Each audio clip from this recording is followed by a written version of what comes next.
Subscribe कीजिए हमारे YouTube channel AR3 coaching classes को और बेल आइकॉन को प्रेस करो ताकि लेटेस्ट वीडियो की नोटिफिकेशन सबसे पहले पा सकें।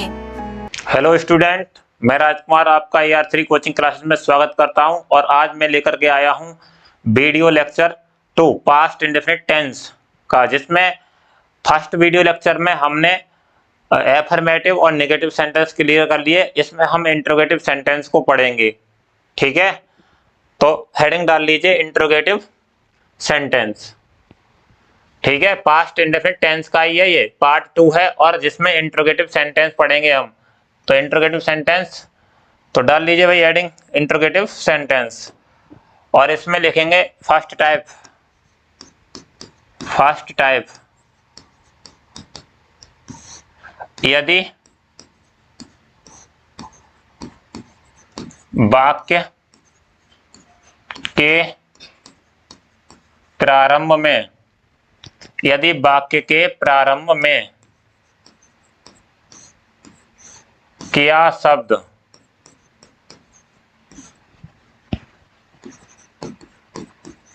आया हो तब, यदि वाक्य के प्रारंभ में क्या शब्द आया हो तब।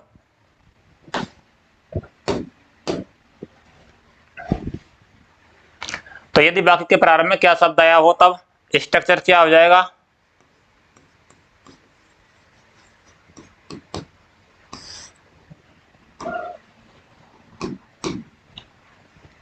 Subject did plus subject plus B1 plus object और plus other words.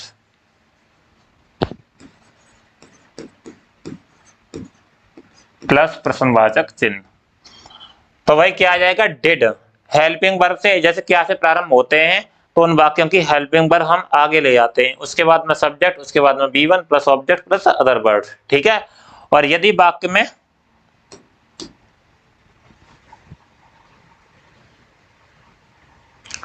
WH type डाल लीजिए या फिर ऐसे डाल लीजिए सेकंड टाइप। ठीक है, सॉरी,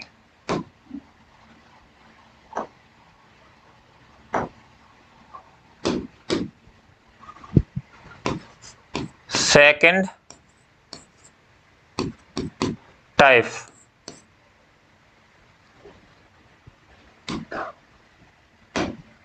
सेकंड या WH टाइप। ठीक है, WH टाइप, क्योंकि ये क्वेश्चन वर्ड से स्टार्ट होते हैं। तो इसमें लिखेंगे यदि वाक्य के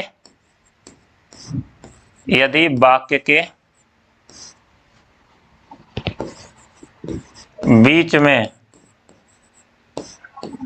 में प्रश्नवाचक शब्द आया हो, प्रश्नवाचक शब्द आया हो,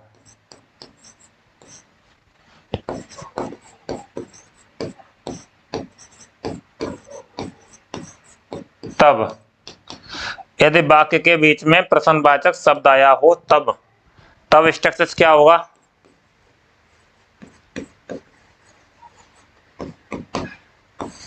तब क्वेश्चन वर्ड की अंग्रेजी सर्वप्रथम, क्वेश्चन वर्ड की अंग्रेजी सर्वप्रथम प्लस डिड प्लस सब्जेक्ट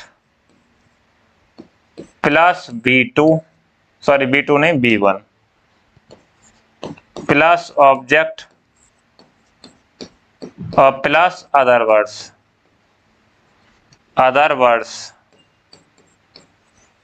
और प्लस प्रश्नवाचक चिन्ह। तो यदि वाक्य के बीच में प्रश्नवाचक शब्द आया हो, क्या आया हो? प्रश्नवाचक शब्द। तो हम किसे याद रखेंगे? Question word plus did plus subject plus B1 plus object plus other words और अंत में प्रश्नवाचक चिन्ह। लेकिन कभी कभी ऐसा भी होता है कि प्रश्नवाचक, तो यहां पर नोट करके लिख लीजिए एक नियम, यदि प्रश्नवाचक शब्द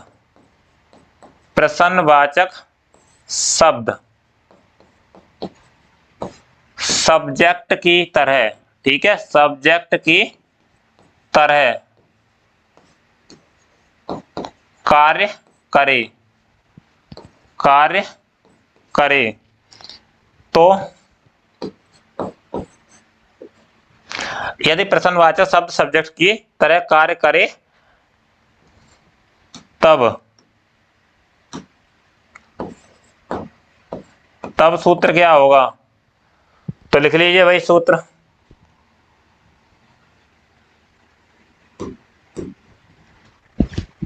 या फिर स्ट्रक्चर्स,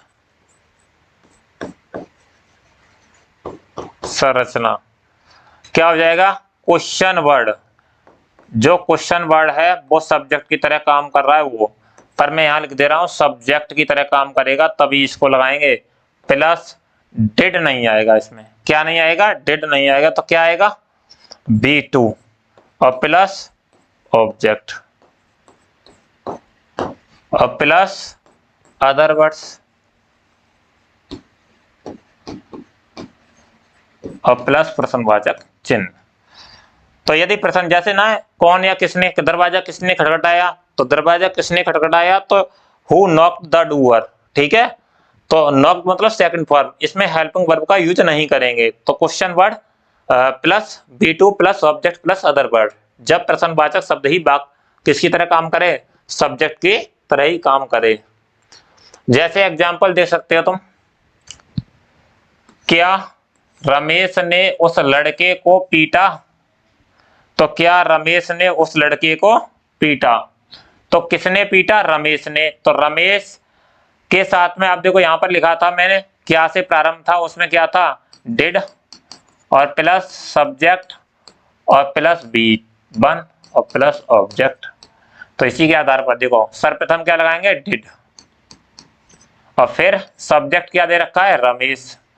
तो रमेश कह रहा है B1 पीटना की, B1 क्या है? बीट। तो डिड रमेश बीट। अब रमेश ने किसको पीटा? उस लड़की को। तो that boy, sorry that boy, और अंत में प्रश्नवाचक चिन्ह। अब देखो उस लड़के के लिए हमने दैट बॉय क्यों बोला? क्योंकि उस लड़के दूर की ओर संकेत कर रहा है कि उस लड़के ने, ठीक है, याद रहेगा। अगर यहां पर देखिए एक बात समझ लीजिए, कर्ता के बाद नानी ने की अंग्रेजी तथा कर्म के बाद काकी के की अंग्रेजी को ट्रांसलेट नहीं किया जाता है, ये बात याद रखेंगे। Did Ramesh beat that boy, सीधे सीधे। अगला है, क्या तुमने मेरी स्लेट तोड़ी है? यहां पर है को हटा दीजिए, ठीक है। क्या तुमने मेरी स्लेट तोड़ी, इतना रखेंगे, नहीं तो प्रेजेंट में पहुंच जाएगा, प्रेजेंट परफेक्ट टेंस में।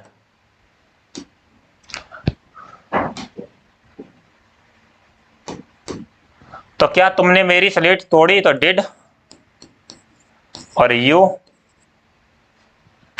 तोड़ना, तोड़ना की क्या होती है? ब्रोक, ब्रेक होती है। तो फर्स्ट फॉर्म क्या है? ब्रेक, क्योंकि यहां पर फर्स्ट फॉर्म ही लगेगी। तो did you break my slate, my slate,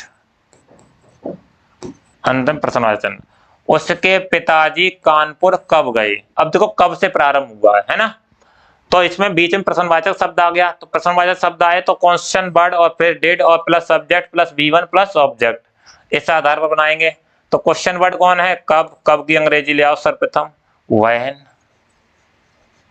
उसके बाद क्या कह रहा है? डिड ले आइए। उसके बाद सब्जेक्ट, जैसे देखो उसके बाद क्या कहा है उसने? सब्जेक्ट, तो सब्जेक्ट ले आइए। सब्जेक्ट क्या है? उसके पिताजी, तो हिज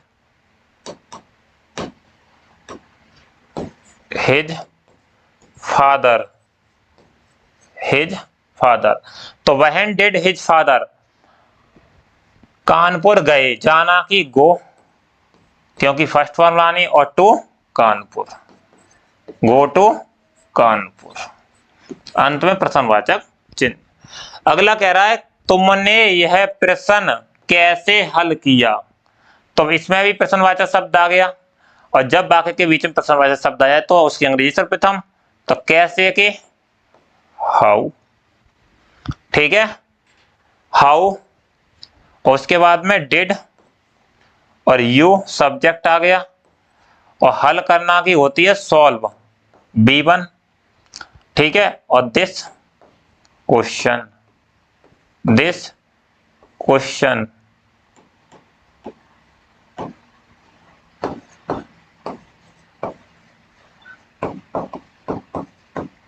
अंतिम प्रश्न।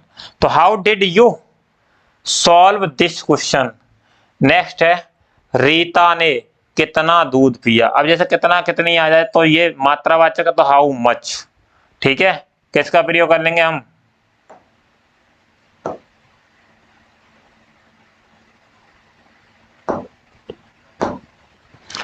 तो हाउ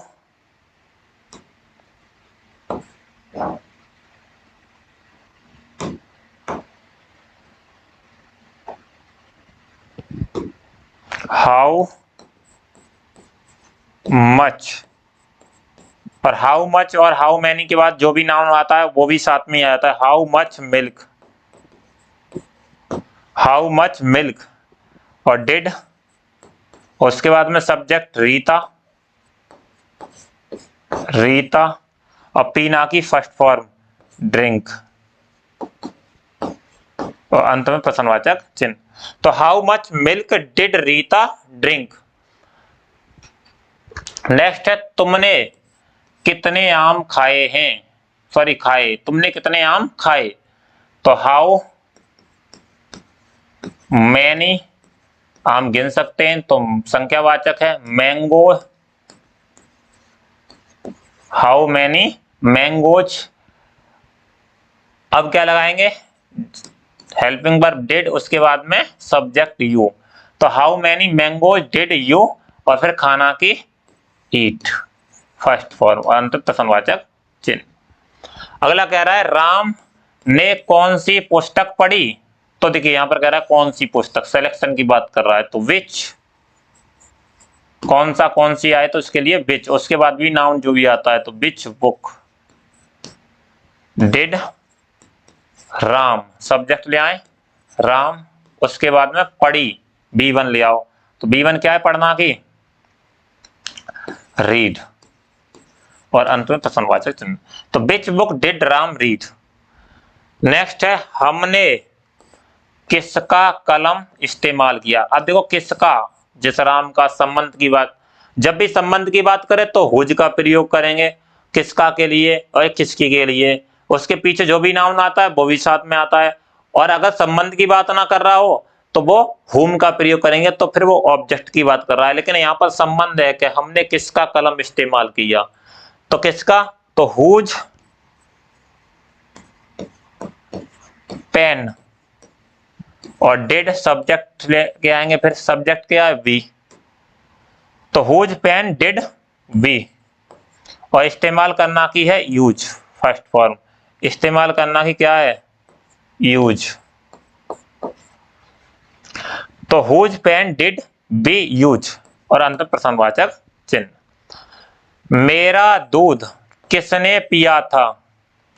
तो देखो किसने आ गया, जो मैं बता रहा था कि यदि सब्जेक्ट की तरह काम करेगा तो देखो क्वेश्चन वर्ड यानी हु, उसके बाद में B2, किसने मतलब वह सब्जेक्ट, जैसे किसने तो कौन या किसने से पता करते हैं, ये तो ऑब्जेक्ट है मेरा दूध है ना, तो किसने के लिए क्या लाएंगे हु, या फिर ऐसे भी बोल सकते यदि वाक्य में हु आया हो या कौन किसने आया हो तो उसके लिए हु प्लस B2, यानी B2 क्या है, पीना की ड्रैंक, DRANK, यहां पर हेल्पिंग वर्ब का यूज नहीं आ रहा, तो who drank my milk, my milk, और अंत में प्रश्नवाचक चिन्ह। दरवाजा किसने खटखटाया। अब यहां पर भी किसने आ गया, तो देखो हु,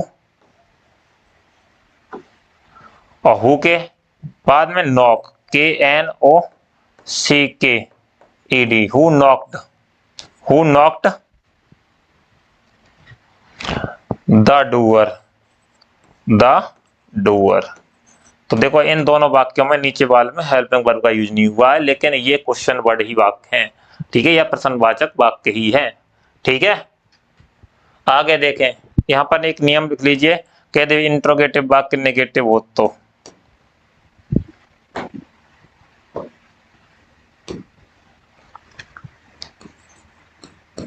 यदि प्रश्नवाचक वाक्य में नहीं शब्द आया हो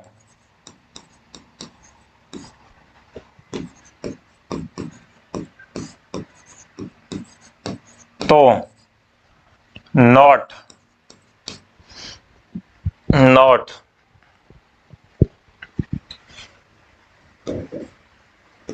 B1 से पहले लगा देते हैं। तो B1 से पहले लगा देते हैं। जैसे हुआ है बाजार क्यों नहीं गया, तो देखो क्यों नहीं, तो क्यों से स्टार्ट हो रहा है तो भाई, उसके बाद में डिड, और उसके बाद में सब्जेक्ट ही, और उसके बाद में नॉट, और जाना कि वेंट नहीं,